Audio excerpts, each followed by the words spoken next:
what, Mr. I'm not. You might as well stop right now. I have the text Because message. no, I'm going to tell you, I don't know if you're misunderstanding something or what, but you are not. Mr. Burgess has appeared before this court. You are not going to sit here and try to disparage that man, saying that somehow or another, Mr. Burgess represented to you that obstructing a case in this fashion was a legal way to proceed. I'm not going to believe it, and I'm not going to hear you. I'm not going to hear you. I don't know how do you not understand what I'm telling you? Now, if you've got that information and you think that's what it says, you get it to counsel and the court will take a look at it. But you're not going to sit here and disparage that man. It is not going to happen. I'm done. Bond revoked. Take it. So why am I not free to go? If she just said she got a bond. Pardon? Why am I not free to go? Why do I got to serve time when I'm not even? You have a bond on the case, ma'am. So if I get my money, I can get out. But she just said it was no bond. Post bond, you can get out. So I'd rather post bond. So where do I go from here? You need to post the bond. Okay, what's the bond? Because you just asked her the same thing. Because she said it's $500. Yes, ma'am. Meet with Ms. Brown. She informed me she wants to represent herself. Your name? Alexis Brown. All right. Is that correct that you want to represent yourself? Yes, it is. So in this matter, Ms. Brown, I do have to inform you that the complaint in this case alleges that on or about June 8, 2024, location of 3001 Woodland Hills Drive in Pittsfield, Washtenaw County, State of Michigan, that you did commit the offense of assault and or assault and battery against a LaTasha Browning. Do you understand what you're charged with? Yes, I do. That is a misdemeanor, punishable by 93 days in jail, $500 fine plus court costs. Do you understand the maximum penalties? Yes, I do. There are certain things that are fraught in self-representation in terms of understanding the Michigan court rules and in terms of the court procedure. You would need to understand that if you would like to represent yourself, that you would be held to the same standard as any other attorney. Mm-hmm. The court will not be assisting you in any fashion whatsoever. You understand that? Okay, so the time that I served, don't that counts for the 93 days? I'm sorry? The time that I served already, don't that counts for the 93 days? I don't know how much time you. I served 30 days already. And if you serve 30 days, it may count. I'm trying to look at what your bond is on this case. What do you have a bond?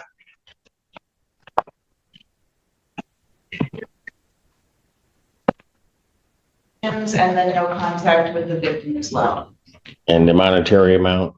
5,000, 10%, then it should count. Yes, ma'am.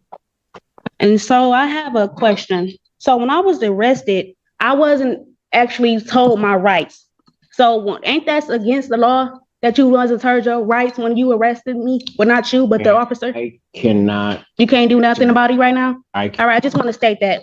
I can't answer that. I just want to state it. All right. Okay. Stated. It's on record, right? So okay. What do you want this set for, ma'am? I mean, Your Honor, we have no offer at this time. Do you want it set for a trial, ma'am? Sure, I guess. I guess. You want a jury trial or a non-jury trial? It doesn't really matter. Well, you've got to make a decision, ma'am. If it got to go to trial, then it got to go to trial. Okay. Do you want a jury trial or a non-jury trial? It doesn't matter. You have to make a decision, ma'am. It could have a jury. Fine. That's fine with me. Jury final settlement conference in this matter will be set for 17th, 2025 at 9 a.m. Jury selection in this matter, October 20th, 2025 at 8:30. Both of those proceedings are in person.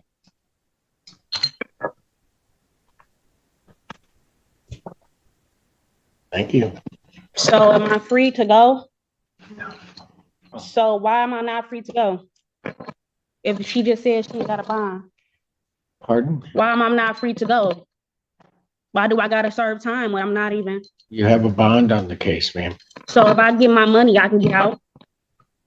But she just said it was no bond. Post bond, you can get out. So I'd rather post bond. So where do I go from here? You need to post the bond. Okay, what's the bond?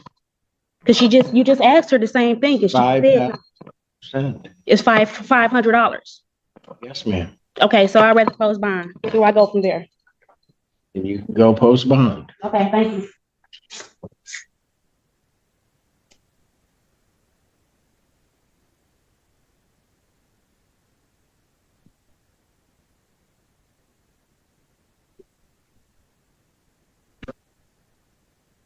It's your fault, parenting. Your fault. You just like suckered me into that. You got up there and then just said, well, we're the attorney of record, but Oh, we're starting off the morning with a series of bad decisions already. This is wonderful. yeah, I know, but they're all by parenting. The whole Excellent. McDonald's thing and then this. And This- With Mr. Lee's consent, to my knowledge, is that correct, sir? That is okay for me to stand in for you right now? Yes, Okay, could you please state your name? thoroughly. First of all, I've been in communication with Mr. Burgess, and Mr. Arabo, who is representing the victim of the case, Mr. Quasny.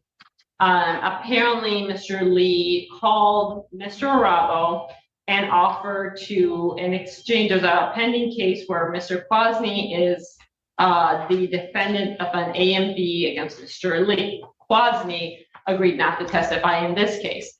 There are statements that are essentially saying, in exchange for Mr. Quasny, victim in this case, not testifying, I will also not testify. That is highly concerning, of course. I was given this information yesterday. I asked Mr. Arabo to forward that call to myself, Mr. Burgess, and the officer in charge, because we want it documented for potential additional charges. But this all happened, transpired yesterday. We got the recording as of this morning. With that said, of course, I think it's appropriate to have an adjournment. Mr. Burgess agrees with that. but does that recording indicate that? Yes, Your Honor, have either one. Okay, I myself have not listened to the recording. I was just asked to stand in on behalf of Mr. Burgess. He's at a hearing in Lansing. However, I did speak to Mr. Lee about it today. Mr. Lee indicates he indicated some of the content of the conversation to me. He also indicated, just FYI, that he himself recorded it. But just so that I have this right, the defendant, because of something else, is urging, enticing, or in some other way interfering with testimony of witnesses in this. Well, I can't agree to that characterization because I haven't heard it. I don't know. Well, you want to listen to, because that's what I'm being told. But yes, I understand. I understand that is what's being presented. I also want to indicate that. Go ahead. I'm sorry. Mr. Lee has indicated to me some things. I have advised him to be careful of what he would want to say to Your Honor, but he seems to feel that he needed to make that phone call because he wants to move to have Mr. Burgess removed and he wants to get a different attorney. Mr. Lee has indicated to me he also wants to address the court. I again did advise him I would not go into the content of that conversation as there could be potential pending new charges. With that said, Mr. Lee, what is it you wanted to say?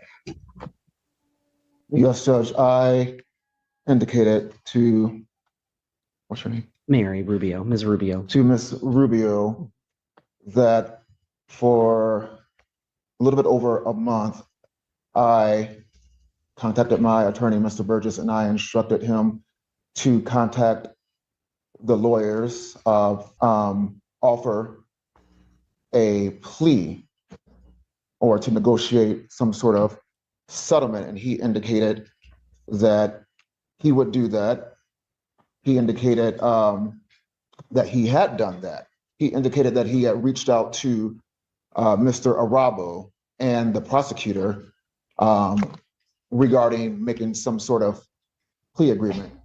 Him and I discussed what that could be.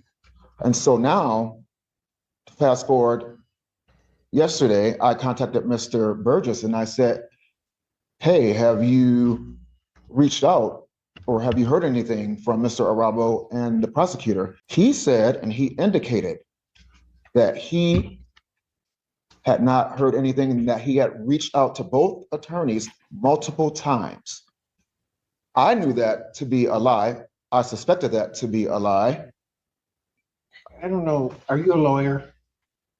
I was, Mr. Lee, no. To my knowledge, no. so I knew that I had to prove that he was ineffective. I knew that I had to prove that our breakdown was egregious. So I recorded the call myself. And I called Mr. Arabo and I asked if Mr. Burgess reached out and discussed any sort of plea negotiations.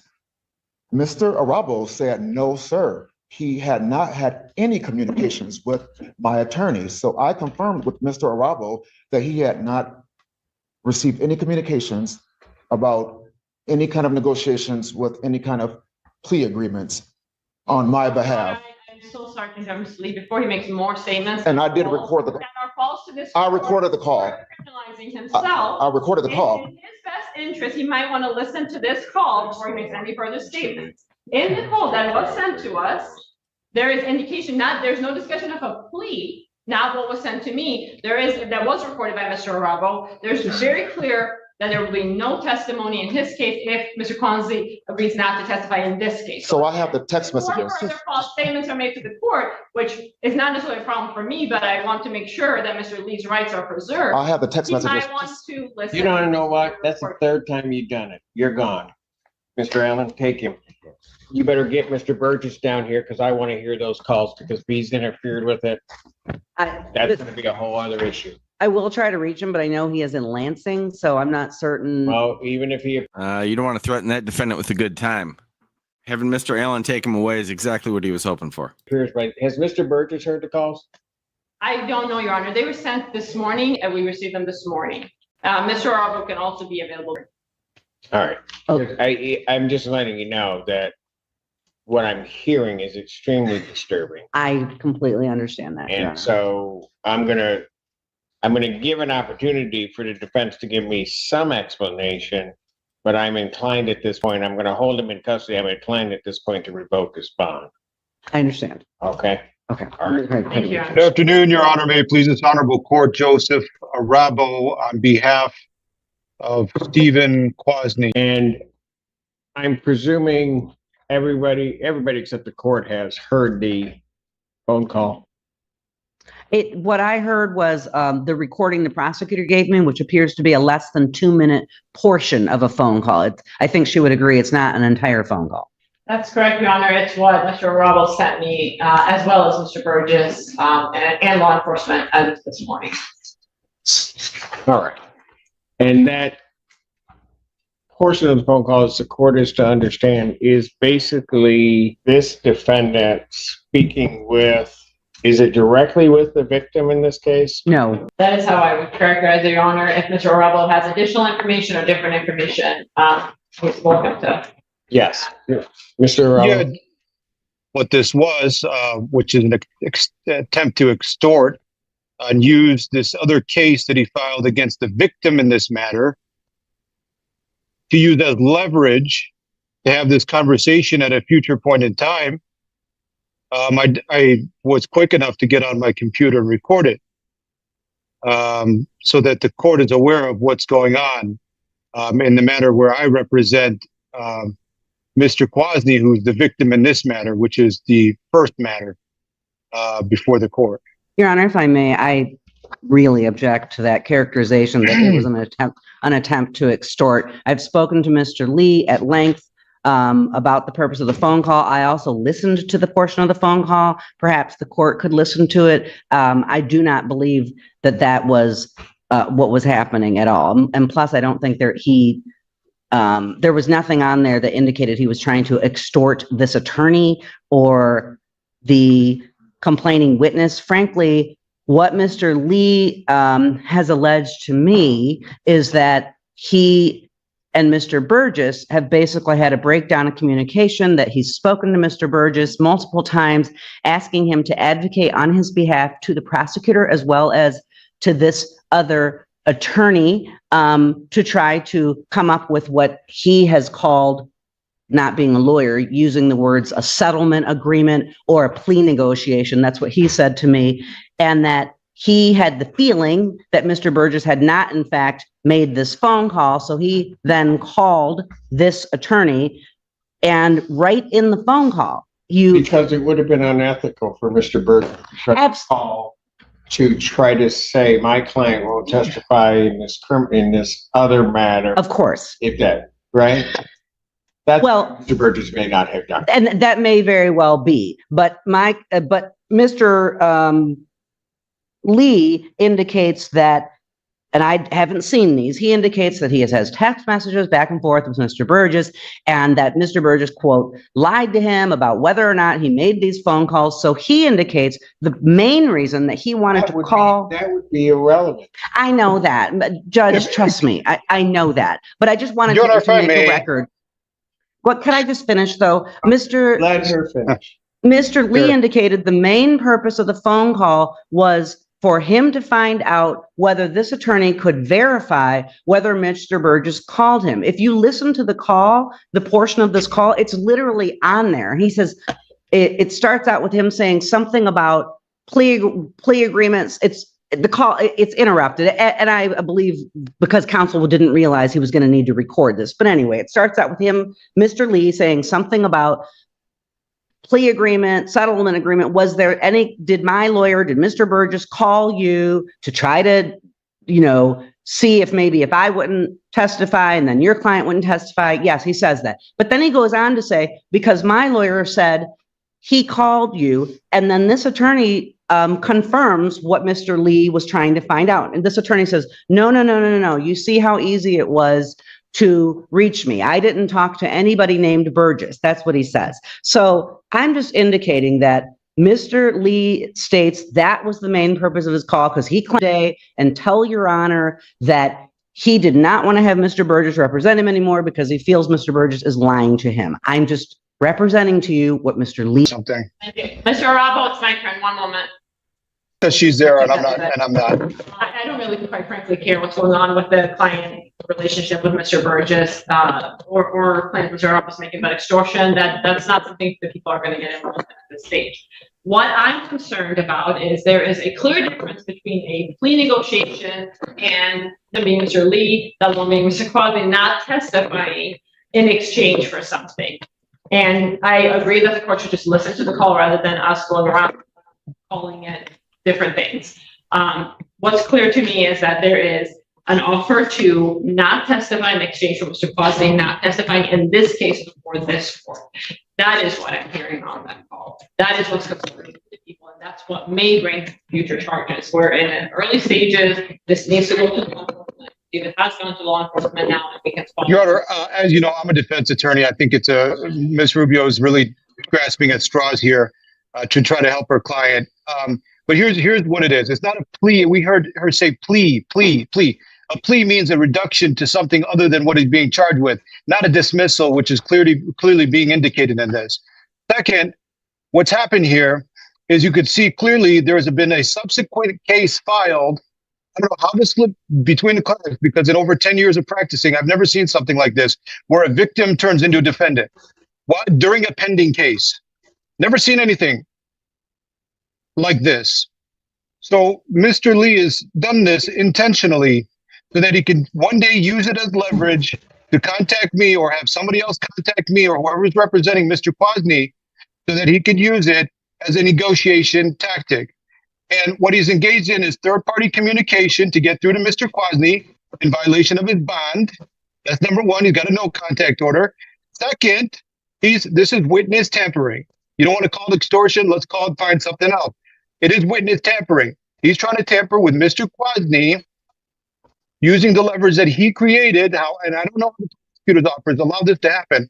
Somebody wasn't monitoring things properly, but this is what's happened. First ever time I've ever seen anything like this. And it needs to be handled. It needs to be handled. It's going to be handled. Can we listen to the call? Everybody Yes, can listen you- to it. Can somebody send it to Ms. Weidling, and I will then be more than happy to listen, or if there's an easier way for me to do it, I'll do it.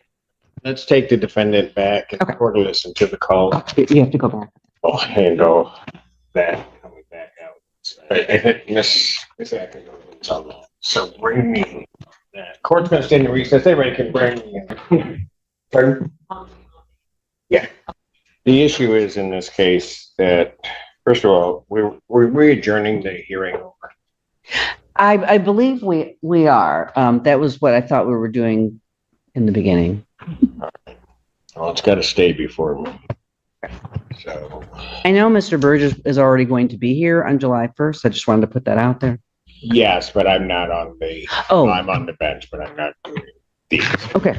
Set his preliminary examination July to defendant's request, so my next date is July 22nd, 2025, and that's another 12 p.m. start, because God, I love that.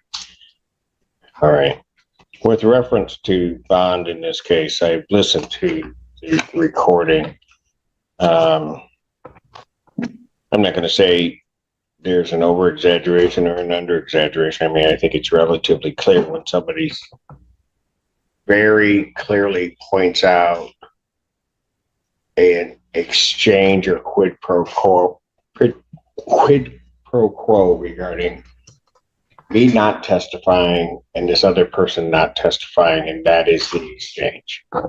I don't know that you get a clearer indication of somebody that is attempting, and especially when they circumvent their attorney, of somebody trying to sort of tamper with and obstruct a case. It couldn't be clearer. I mean, and quite frankly, I don't think there's any design to necessarily frost it over or anything along those lines. I think the idea or what Mr. Lee is saying about what Mr. Burgess wouldn't do is quite frankly just a ruse to hide his own desire to have the exchange that he was speaking with counsel about. Given that, and the court having heard that, with reference to this case, the defendant's bond is hereby ordered revoked based upon the court's hearing of that bond violation. Your Honor, can I just raise two issues? Before all of this happened, Mr. Lee expressed to me and attempted to express to the court his, as I'm sure the court has gleaned, his displeasure with Mr. Burgess. So I do think there, given some of Mr. Lee's allegations against Mr. Burgess, it may be best if someone else is appointed to the case. I know he doesn't want So, Mr. Burgess. And that's fine. I don't know whether or not he doesn't want Mr. Burgess or not, because I think, as I'm indicating, I think that notion of Mr. Burgess not doing something and then his checking is simply a ruse for him to try to get the message that I want this quid pro quo, this exchange. And I'm not accusing Mr. Burgess of anything. I'm just trying to represent what Mr. No, Lee has and told me. I understand that. And Mr. Lee And I is think about when jumping you- out of his skin trying to talk, just so you know. And so when you talk to Mr. Burgess, if Mr. Burgess, if he believes that that's the appropriate step, he can bring that motion before this court and the court will hear it in Okay. the day that I'm on. Mr. Lee, I will let you talk in a moment, but I'm going to finish this. Revoking your bond because of what is a clear violation of the bond regarding, and I mean, I think it's an attempt to try to get indirect contact.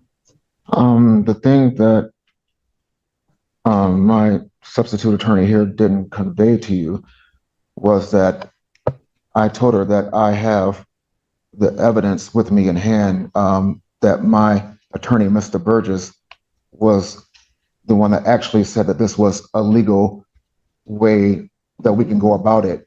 And no, I'm not. You know what, Mr. Lee, you might as well stop right now. I have the text. Because no, I'm going to tell you, I don't know if you're misunderstanding something or what, but you are not. Mr. Burgess has appeared before this court. You are not going to sit here and try to disparage that man, saying that somehow or another, Mr. Burgess represented to you that obstructing a case in this fashion was a legal way to proceed. I'm not going to believe it, and I'm not going to hear you. I'm not going to hear you. I don't know how do you not understand what I'm telling you?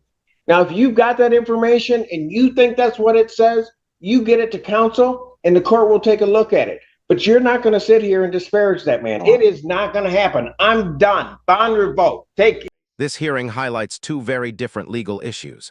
In the first case, the defendant, Alexis Brown, appeared confused about the difference between having a bond and being released. The judge clarified that she was not free to leave because a $5,000 bond with a 10% cash requirement remained active, meaning she could secure release by posting $500.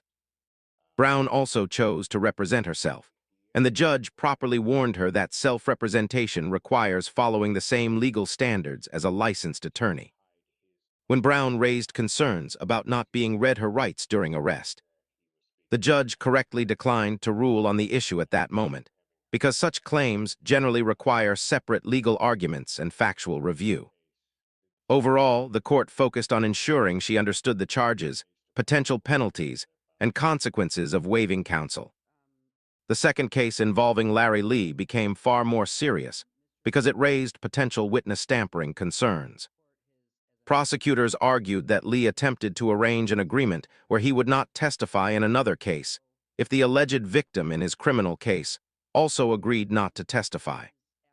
While Lee claimed he was merely investigating whether his attorney had been communicating properly. The judge viewed the recorded conversation as evidence of a proposed quid pro quo designed to influence witness participation. Courts treat any attempt to interfere with testimony very seriously because it threatens the integrity of the judicial process.